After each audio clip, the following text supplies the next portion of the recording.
ప్రియమైన దేవుని బిడ్డలకు ప్రభునామంలో శుభములు తెలియచేసుకొంచున్నాను. లూకాసు వార్తలో 12వ అధ్యాయంలో ఉన్న ఆ ఉపమానం మనం చూసాం కదా. దానిలోనే ఒక శ్రేష్టమైన సంగతి గురించి ధ్యానిద్దాం.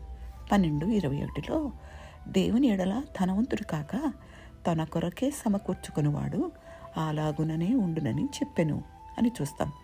దేవుని విషయంలో ధనవంతుడు అనే ఈ ఆశ్చర్యకరమైన మాట బైబిల్లో ఇక్కడొక్క చోటే కనబడుతుంది. దేవుని ఎడల ధనవంతులు ఎలాగవ్వగలరు? అది కూడా ప్రభువే చెప్పారు. 33-34 వచనాల్లో, మీకు కలిగిన వాటిని అమ్మి ధర్మము చేయడి, పాత గిలని సంచులను పరలోకమందు అక్షయమైన ధనమును సంపాదించుకునుడి. అక్కడికి దొంగరాడు చిమ్మెట కొట్టదు.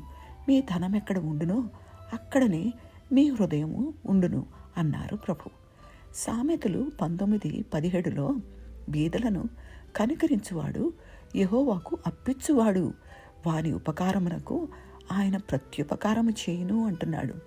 ఈ మాట తన విషయంలో ధనవంతుడు అనే మాటకు వ్యతిరేకం.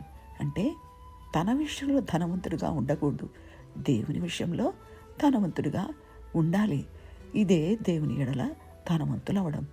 మనం దేవుని ఎడల భయభక్తులు, విధేయత చూపకుండా, ఇతరులకు సహాయం చేయకుండా డబ్బు సంపాదించటం, స్వార్థపరులుగా జీవించటం వెరితనమే అని గ్రహిద్దాం. ఇలా కాకుండా నేను చాలా భక్తిగల దానను, భక్తిగలవాడను అనుకోవడం ఎంత అవివేకమో కదా. మన జీవితం, మనకున్న ఆస్తిపాస్తులను బట్టి దేవుడు కొలవడు. దేవుని ఎరుగని వారు అలా కొలుస్తారు, సంతోషిస్తారు. మనం అలా ఉండకూడదు. దేవునితో మన సహవాసం ఎలా ఉంది, దేవుడు మనకిచ్చిన సమృద్ధిని ఎలా వాడుతున్నాం అనేది ముఖ్యం. ఈ ఉపమానము శిష్యులకు, వింటున్న వారికి అమూల్యమైన పాఠాలు ప్రభు నేర్పించారు. ఈ పాఠాలు మనకెంతో మంచివి. మనము కూడా ఈ అమూల్యమైన పాఠాలు నేర్చుకొని బాగుపడదాం. జీవితంలో దేవుని సంతోషపరుద్దాం. దేవునికి స్తోత్రం.